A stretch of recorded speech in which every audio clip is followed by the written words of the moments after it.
میرا سوال امیر اہل سنت سے یہ ہے کہ جس طرح علماء کرام آپ نے فرمایا کہ اپنے بیان کے وہ رقم وغیرہ یعنی لے سکتے ہیں، تو کیا نکاح خواہ جو ہیں جو نکاح کرتے ہیں کسی کا، تو اس کے پیسے لینا یہ شرعاً اس کے بارے میں رہنمائی فرما دیں، میری اور میرے گھر والوں کی مغفرت کی، ایمان کی سلامتی کی دعا فرما دیں، اور میرے بچے کے لیے دعا فرمائے کہ اللہ اسے مبلغ دعوت اسلامی اور مفتی دعوت اسلامی بنا دے، آمین۔ ماشاء اللہ، بیان کرنے کا، واز فرمانے کا علماء پیسے لے سکتے ہیں، جہاں اجرت ہو نا وہاں طے کرنی ہوتی ہے، طے کر کے لیا جائے۔ لیکن یہ کہ اس میں پھر مشورتاً یہی عرض ہوتا ہے کہ عوام اس چیز کو پسند نہیں کرتے، حالانکہ تعویذ دینے کی بھی اجرت جائز ہے، عوام اس میں باتیں کرتے ہیں۔ تو جب ممکن ہو نا کہ واز کے پیسے کے بغیر گزارا ہو جاتا ہے تب تو نہیں لینا چاہیے، کیونکہ واز پیسوں کے بدلے میں کرے گا بھی تو ثواب نہیں ملے گا۔ امام صاحب کے بارے میں اعلیٰ حضرت نے لکھا کہ جائز ہے امامت کی اجرت، لیکن اس کو ثواب نہیں ملے گا کیونکہ وہ تو اپنی امامت اس نے بیچ دی، ہے جائز۔ کیونکہ اگر یہ واضح و ارشاد کی اجرت نہ ہوتی، پہلے نہیں تھی، پہلے جائز نہیں تھا، بعد میں علماء نے شریعت کی روح سے ہی اس کی راہ نکالی،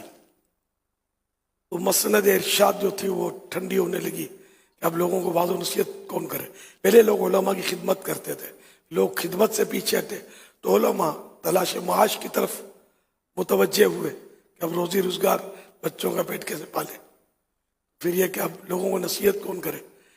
تو اس لیے پھر پہلے امامت لوگ شوق سے کرتے تھے، پھر اب کون کرے، پانچوں وقت نماز میں امامت ٹائم ٹو ٹائم آ جائے۔ پہلے یہ بھی نہیں تھا، گھڑیوں کے ٹائم پر امامت نمازیں نہیں ہوتی تھی، لوگ جمع ہو جاتے تھے، جماعت قائم ہو جاتی تھی۔ پہلے لوگوں کو جذبہ اور شوق، مسجدیں بھری رہتی تھی، اب تو کوئی مسجد آباد ہوتی ہے، باقی مسجدوں کی ایک تعداد ہوتی ہے جہاں بعض اوقات یعنی کہ امام صاحب کو انتظار کرنا پڑتا ہے، ٹائم ہو گیا جماعت کا، گھڑی کے مطابق جو طے ہے، لوگ نہیں ہیں، تو حالات بالکل چینج ہے۔ تو بہرحال یہ کہ گھڑی کے ٹائم پر جو طے ہے نا، اسی کو باقی بھی رکھنا ہوگا۔ جیسے کہ آپ بولیں گے پہلے نہیں تھا یہ، امام سب اڑی کر جائیں کہ میں لیٹ آیا تو کیا ہے، لیٹ آتا ہوں تو کیا ہے، جب چاہوں تو یہ اب تنفیر کی صورت ہے، لوگ پریشان ہو جائیں گے اس میں اور گناہوں کے دروازے کھلیں گے، اس لیے وہ جو طے ہے اسی ٹائم پر جماعت کرنی چاہیے۔ تو بہرحال یہ کہ اگر اجرت لیتا ہے، یہ تو لکھا ہے اعلیٰ حضرت کے والد صاحب رحمۃ اللہ علیہ کتاب میں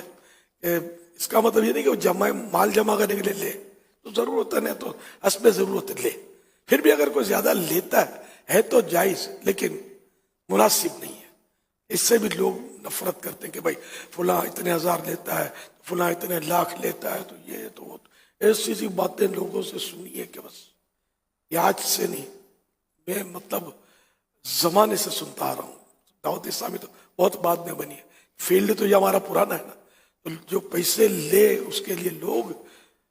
انہیں کیا گناہ گار ہوتے ہیں اس طرح کی باتیں کر کے، لیکن لوگ کرتے تھے کہ واز کی اجرت جب جائز ہے، اور اگر کسی عالم صاحب نے لی، وہ کھائے کیا، پیسے نہیں لے گا تو اس نے لی، چلو اب زیادہ بھی آپ کو زیادہ لگتی ہے نا، اور ان کے اخراجات اتنے ہیں، ان کے بچے ان کے اور گھر کے خرچے، انسان ہے مطلب ہزار خرچے ہوتے ہیں، تو ہم تو خالی مطلب یہ کہ یہ دیکھتے ہیں کہ اتنا اماؤنٹ ہے، تو اماؤنٹ کوئی بھی کتنی بھی لے، میں تو کہتا ہوں کہ کوئی کروڑ روپیہ بھی لے نا ایک واز کا، تب بھی ہمیں برا بھلا کہنے کا حق نہیں ہے، کوئی شرعاً مطلب کوئی مقدار نہیں ہے نا کہ بھائی اتنا لے سکتا ہے اتنا نہیں لے سکتا، ہم بول نہیں سکتے کچھ، ٹھیک، ہم نہیں بلاتے، نہ بلائیں، ہم پر کون سا واجب ہے کہ 1 کروڑ روپے کا جو واز کہتا ہے اسی کو بلائیں، ہم کم رقم والے کو بلائیں، بلکہ مفت واز کہنے والے بھی بہت ہیں۔ دعوت اسلامی میں تو اس کی اجازت ہی نہیں ہے، مبلغین پیسے نہیں لیتے، نہ ہمارے تعویذ کی اجرت لی جاتی ہے، تو یوں مطلب یہ کہ مفت والے بھی موجود ہیں، بلکہ اپنے خرچے بھرانے والے بھی موجود ہیں۔ الحمدللہ میں اپنے خرچوں پہ جا کر ہی بے واز کی اجرت تھوڑی لیتا تھا، میں نے بیان جب دعوت اسلامی شروع ہوئی تو میں تو کہاں جاتا تھا اور اپنے پیسوں میں نکاح پڑھا ہے، اپنے پلے سے ٹیکسی تک میں جا کر میں نے نکاح پڑھا ہے، لیکن یہ کہ پھر آدمی تھوڑا یوں جھٹکا لگتا ہے کہ چلو یار اپنے پیسے نہیں لیتے، تو اس کا مطلب یہ نہیں کہ یار یہ اگلے کو اخلاقی طور پر تو چاہیے کہ اب اس کے بعد نوٹ کا درخت تو نہیں توڑ توڑ کے یہ ٹیکسی میں آ گیا, رکشے میں آ گیا. کم از کم ہم رکشے کا کرایہ تو پیمنٹ کر دیں. یہ تو اخلاقی طور پر بھی آدمی کو سوچنا چاہیے. تو میرے ساتھ بعض اوقات ایسا بھی ہوا ہے. میں نے آج تک میں نے نکاح تو بہت پڑھا ہے, الحمدللہ کبھی بھی نکاح کی اجرت نہیں لی الحمدللہ. لیکن نکاح کی اجرت ہمارے یہاں رائج ہے اور جائز ہے نا. نکاح کی اجرت جائز ہے.